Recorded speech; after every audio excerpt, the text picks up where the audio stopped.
اللہم صلی علی سیدنا نبینا مولانا محمد وعلیہ وسلم. یہ بیان کیا کہ یہ دونوں تمثیلیں جو ہیں مثلا ان کا مثل الذی استوقد نارا اور کالصیب من السماء، ظاہر یہ کہ تشبیہ مرکب ہے، ان کو تمثیل کہتے ہیں. اور یمکنوں سے بیان کیا ہے کہ تمثیل مفرد یعنی تشبیہ مفرق بھی ہو سکتی ہے. اب تشبیہ مفرق ہونے کی صورت میں الگ الگ مشبہ بھی نکالنا ہوگا. تو اس کی تفصیل کی ہے بأن یشبہ فی الاول ذوات المنافقین بالمستوقدین، اس طرح سے کہ پہلی تشبیہ مثلا کا مثل الذی استوقد نارا میں منافقین کی ذاتوں کی تشبیہ مستوقدین سے ہو. وَإِظْهَارُهُمُ الْإِيمَانَ بِاسْتِيقَاظِ النَّارِ، اور ان کا ایمان ظاہر کرنا اس کی تشبیہ آگ کے جلانے سے ہو. اور ومن تفعوا بھی من حقن الدماء، حقن یقن ضرب سے من حقن الدماء و سلامت الاموال والاولاد وغیر ذلک بإضاءة النار ما حول المستوقدین. تو اب یہاں پر منافقین نے جو فائدہ اٹھایا کلمہ ایمان کے اظہار سے، وہ فائدہ کیا اٹھایا؟ من سے اس کا بیان ہے، خون کا بچانا، مال اور اولاد کی سلامتی اور اس کے علاوہ. تو یہ ایک فائدہ ہوا. اس فائدے کی تشبیہ آگ کے مستوقدین کے ارد گرد کو روشن کر دینے سے، کہ وہ روشنی چاہتے تھے اور آگ کے جلانے کے بعد روشنی ان کو حاصل ہو گئی. اور ہم منافقین کو جو فائدہ حاصل ہوا وہ زائل ہو گیا ان کے ہلاک ہونے کے بعد، اور دنیا میں بھی ان کا راز فاش کر دینے کے بعد. اس کی تشبیہ وہی مستوقدین کی آگ کو ختم کر دینے، روشنی کو آگ کو بجھا دینے اور روشنی کو ختم کر دینے سے. بزوال ذالک عنہم، یہ مشبہ، اور مشبہ بھی بے اطفاء نارہم وذہاب بنورہم، یہ مشبہ بھی ہے. بیچ میں جو بے ہلاکہم ہے وہ اس میں بے صوبیہ ہے.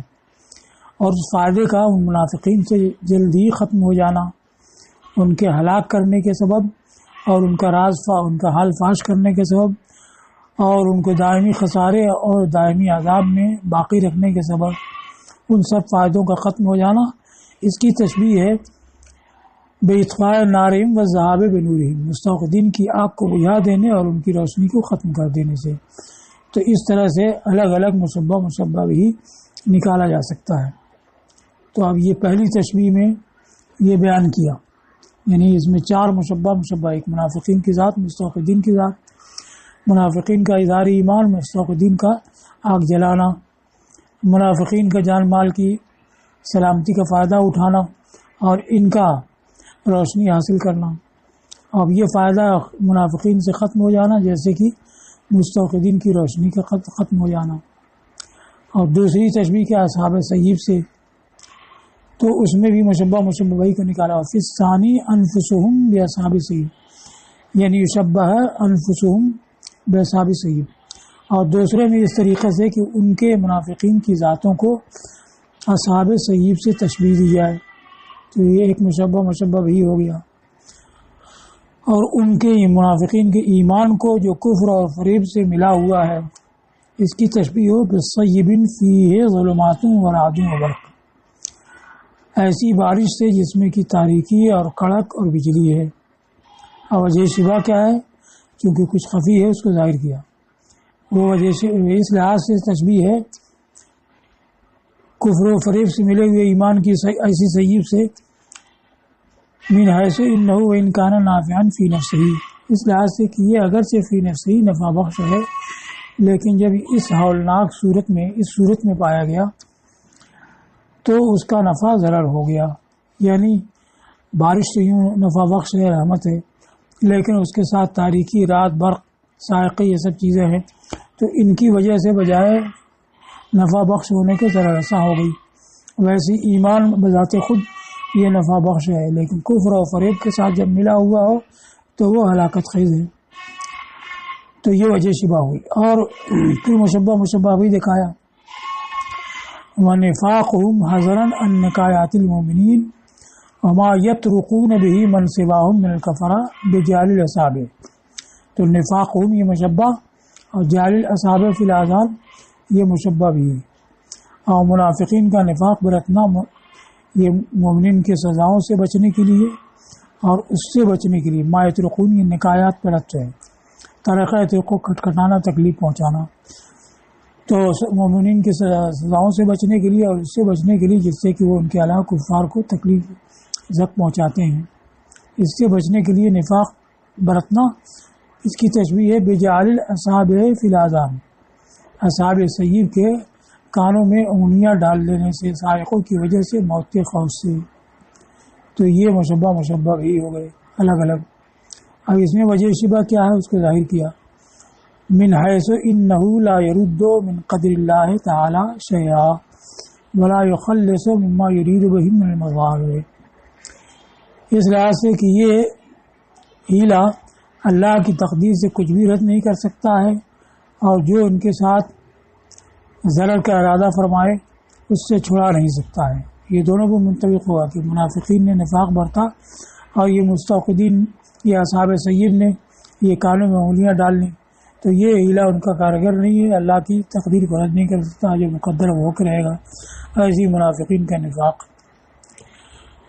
پھر وتحیرهم لشدت الامر وجالهم بما یاتون ویذرون بانهم كلما صادفوا من البرق خفقة انتهزوها فرصة ما خوف ان يخطف ابصارهم فخطوا خطا يسيرا.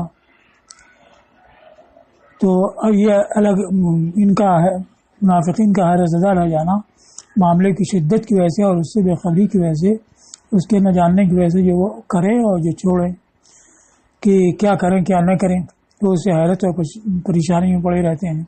تو منافقین کی یہ حالت. اس کی تشبیہ بأنہم کلما کہ اصحاب سیب جب بھی برق سے کوئی چمک پاتے تو اس کو فرصت غنیمت جانتے، ساتھ ہی ان کو یہ خوف لگا ہوتا کہ برق بجلی ان کی آنکھوں کو اچک لے.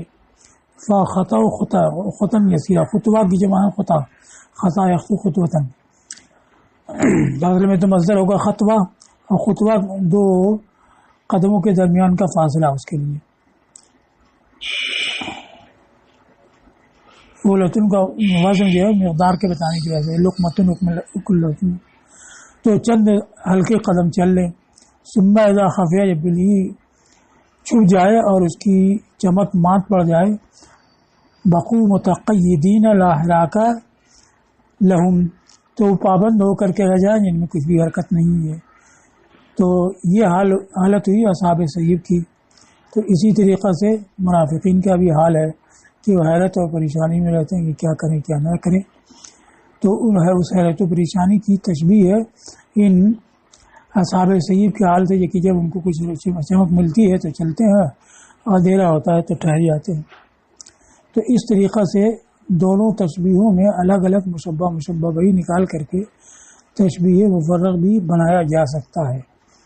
اس سے یمکنوں سے ظاہر کیا کہ یہ ضعیف ہے، کیونکہ عموماً ندرت اور رابط اور استحسان جو ہے وہ تشبیہ مرکب میں ہوتا ہے. تو مرکب جہاں بن سکے وہاں وہی راجح ہے.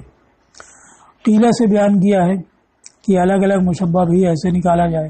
اس کی تذریح اس لیے کہ اس میں وجہ شبہ زیادہ ظاہر نہیں ہے بنسبت اس کے جو اوپر بیان کیا. اور کہا گیا کہ شبہ الایمان والقرآن وسائر ما اوتی الانسان من المعاون التی بالسیب یا شبہ بالسیب. تو شبہ الایمان والقرآن تشبیہ دی قرآن ایمان کی اور قرآن کی اور ان ساری معاونتوں کی جو انسان کو عطا کی گئی جو ابدی زندگی کا سبب ہے. ایمان، قرآن اور دیگر فائدے جو انسان کو حاصل ہوئی ابدی زندگی کا سبب ہے. اس کی تشبیہ اس سیب سے، بارش سے جس سے کہ زمین کی زندگی ہوتی ہے. تو یہ ایک مشبہ بھی. پھر اس کے بعد مرتبکت بہا، ارتبکت استباق میں الجھنا، پیوست ہو جانا.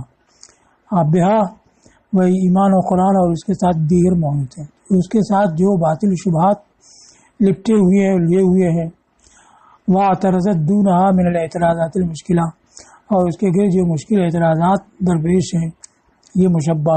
اس کی تشبیہ بالظلمات، تاریکیوں سے. تو ایمان قرآن سے متعلق جو شبہات ہیں وہ مشبہ، اور ظلمات یہ مشبہ بھی ہے. پھر الگ مشبہ وما فیہا من الوعد والوعید بالرعد، اور قرآن میں جو وعدہ اور وعید ہے اس کی تشبیہ رعد سے. وما فیہا من الآیات الباہرہ بالبرق، اور اس میں جو روشن نشانیاں ہیں ان کی تشبیہ برق سے. وتصامہم اما یسمعون من الوعید، اور ان کا بہرات، ایک سمم ایک تسام باب تفاعل سے، جیسے تجاہل بتکلف نادان بننا، اور ان کا بہرا بننا اس سے جو وعید سنتے ہیں اس کی تشبیہ اس کے حال سے جس کو رعد خوف زدہ کر دے تو اس کے سائقوں سے ڈر کر کے اپنا کان سائقوں سے بند کر لے. ما انہ لا خلاص لہم منہا، باوجود اس کے کہ ان کے لیے اس سے چھٹکارا نہیں ہے.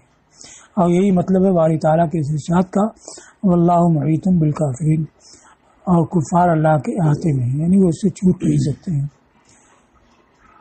واعتزازہم لما یلمع لہم من رشد یدرکونہ، اور افدن یطمع الیہ ابصارہم بمشہم فی متہ. اب یہ پھر مشبہ بھی، اور ان کا اصل حزو ہلانا، احتجاج میں ہلنا جھومنا پھر خوش ہونے کے معاملے میں، اور ان کا خوش ہونا اس کے سبب جو ہدایت ان کے لیے چمکے، جو ان کے لیے وہ ہدایت چمکے جس کو پائیں، یا وہ بخشش رفع عطا کرنا، بخشش کرنا، یا وہ بخشش جس کی طرف ان کی نگاہ اٹھی ہوتی ہے.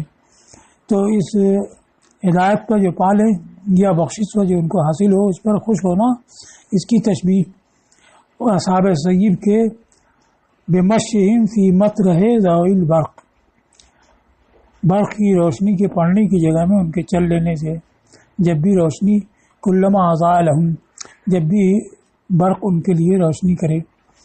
وتحیرہم، اور پھر ان کا منافقین کا حیرت زدہ ہونا، معاملے میں توقف کرنا جس وقت ان کو کوئی شبہ عارض ہو. یعنی تعرض لہم شبہۃ او تعن لہم مصیبۃ، انا یعن ظاہر ہونا ضرب سے، اور منافقین کا حیرت زدہ ہونا اور معاملے میں توقف کرنا جس وقت کی کوئی شبہ عارض ہو یا کوئی مصیبت درپیش ہو. اس کی تشبیہ بے توقفہم، اصحاب سیب کے ٹھہر جانے سے جب ان کے اوپر تاریکی ہو.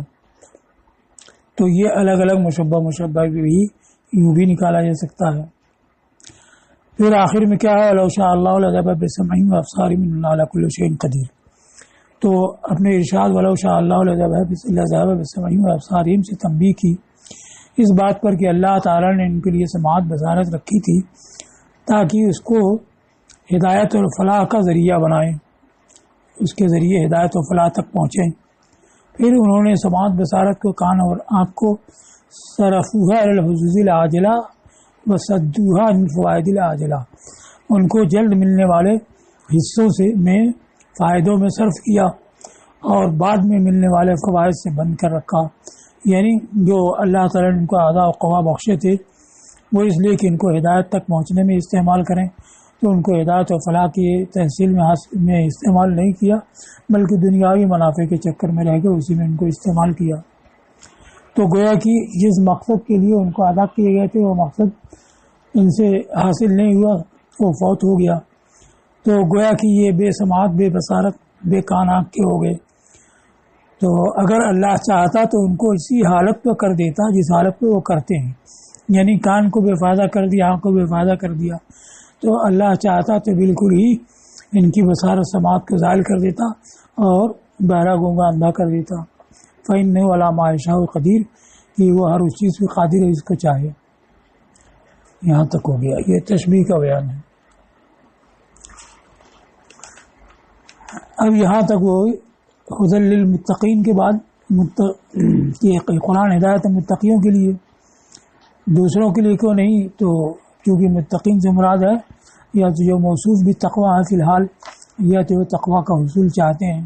اب ان کے علاوہ کون رہ گئے اور یہ کفر پر ثابت قدم ہوں، تو جو کفر پر ٹھہرے ہوئے ہیں تو ان کے لیے قرآن کی ہدایت کارگر نہیں ہے.